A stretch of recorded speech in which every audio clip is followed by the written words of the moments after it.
Global market में हाहाकार मचा हुआ है।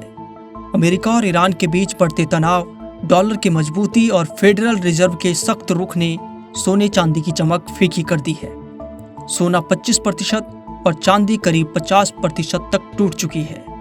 सोचिए, जिस सोने को लोग सुरक्षित निवेश मानते थे, वही अब निवेशकों के लिए सिरदर्द बन गया है।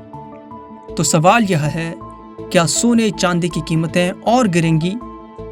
क्या यह खरीदने का सही समय है? और जिन लोगों ने ऊंचे भाव पर निवेश किया था, उन्हें अब क्या करना चाहिए? 29 जनवरी के बाद यानी पिछले 53 दिनों में सोना 25% और चांदी 50% तक गिर चुकी है। 24 मार्च को एशियाई कारोबार के दौरान कॉमेक्स पर सोना 1.51% गिरकर $4,370 प्रति औंस पर आ गया। चांदी 3.30% गिरकर $67 प्रति औंस पर कारोबार कर रही थी। भारत में भी यही हाल।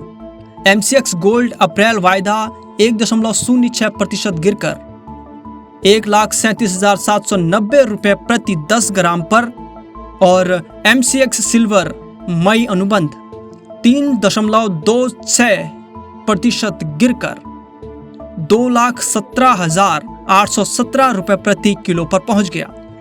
यानी निवेशकों के लिए यह गिरावट किसी झटके से कम नहीं है। एक्सपर्ट्स का कहना है कि इस भारी गिरावट की सबसे बड़ी वजह ग्लोबल टेंशन और अमेरिका का आक्रामक रुख है।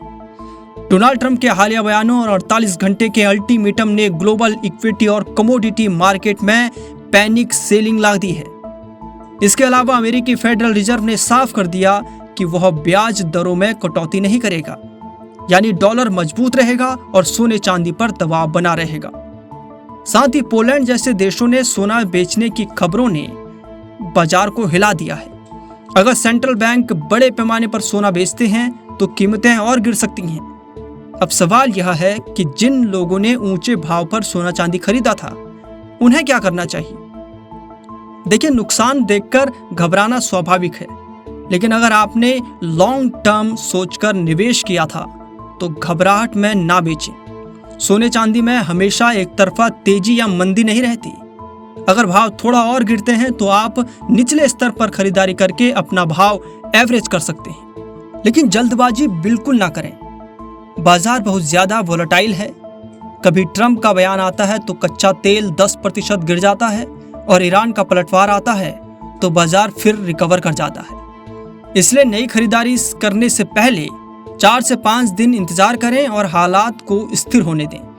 तो सोने चांदी की कीमतों में यह गिरावट हमें यह बताती है कि ग्लोबल मार्केट में निवेश हमेशा जोखिम के साथ आता है। आज सोना चांदी टूट रहे हैं, कल फिर चमक सकते हैं। इसलिए घबराहट में फैसले ना लें, बल्कि समझदारी से कदम उठाएं। अगर आपको लगता है कि यह गिरावट भारत के निवेशकों के लिए एक बड़ा सबक है, तो इस वीडियो को शेयर करें और कमेंट में राय जरूर दें।